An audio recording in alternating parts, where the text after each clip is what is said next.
खूब शीघ्र गुजरात रे उद्घाटन हेबाकु जाउछि विश्वर सबुठारु बड़ स्टाडियम। अहमदाबाद भारत रे विश्वर सबुठारु बड़ स्टाडियम शेष पर्यायर पहुंची गुजरात अहमदाबाद रे मोटेरा रे निर्मित होइतबा सरदार पटेल स्टाडियम।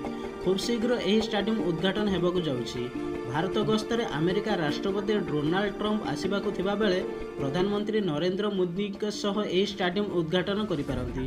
तेबे उद्घाटन पूर्व एही स्टाडियम को नहीं जोरदार चर्चा आरंभ होईछि। एही स्टाडियम को अत्याधुनिक ज्ञान कौशल निर्मित करा जायछि। उद्घाटन पूर्व एही स्टाडियम बाबद किछि तथ्य उपर नजर पकांतु। एही स्टाडियम निर्माण रे पाखापाखि 700 कोटी टंका खर्च होईछि। विश्वर एही बड़ स्टाडियम निर्माण पई पाखापाखि 3 वर्षर समय लागिछि। जनवरी 2017 एही स्टाडियम रो काम आरंभ होइतिला। 2020 रे एही स्टाडियम रो काम शेष पर्यायर पहुंचिछि। एककालीन एही स्टाडियम रे 1,10,000 दर्शक बसी मैच उपभोग करि पारिबे। मेलबोर्न स्टाडियम दर्शक क्षमता ठारू मध्य अधिक दर्शक एही स्टाडियम रे बसी पारिबे। एही स्टाडियम रो एते संख्यक ड्रेसिंग रूम रहिछि जे एकाथरके 4टी क्रिकेट टीम व्यवहार करि पारिबे। विश्वर एही बड़ स्टाडियम रे 11टी पिच रहिछि। कला और लाल माटी रे एही पिच गुडी को प्रस्तुत करा जायछि।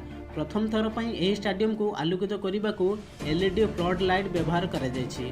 बड़ कथा हला कि एही लाइट गुडी को 90 मीटर ऊपर लगा जायछि, जहाँ 25 ताला बिल्डिंग सह समान।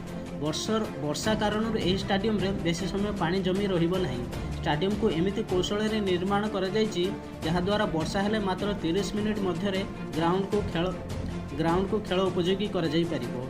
एही स्टाडियम रे क्रिकेट व्यतीत football, hockey, kabaddi, volleyball, basketball, tennis और बैडमिंटन टूर्नामेंट मध्य खेला जाई परिबो। स्टाडियम रे मुख्य पिच व्यतीत प्रैक्टिस पई अन्य 2टी और गोटिए मल्टी स्पोर्ट्स ग्राउंड रहिछि। यह छड़ा स्टाडियम भितरे फिजियोथेरापी सिस्टम और हाइड्रोथेरापी सिस्टम रहिछि, जहाँ द्वारा आहत खेलाड़ी को स्टाडियम मध्य ही चिकित्सा करा जाई परिबो। स्टाडियम को एभली भाव में निर्मित करा जायछि जे जणे खेलाड़ी छक्का किंबा 4 मारिले स्टाडियम रो प्रतिटी दर्शक यहाँ को बेस आराम रे देखि परिबे। स्टाडियम पार्किंग व्यवस्था कथा जदि कहिबा तेबे एही स्टाडियम रे एका संगे 4000 कार एवं 20,000 बाइक पार्किंग करि परिबे। यह छड़ा प्रवेश और प्रस्थान पर भिन्न भिन्न द्वार रखा जाइतिबा बेले यातायात सुविधा पर स्टाडियम पाखक मेट्रो लाइन बिछा जाइछि।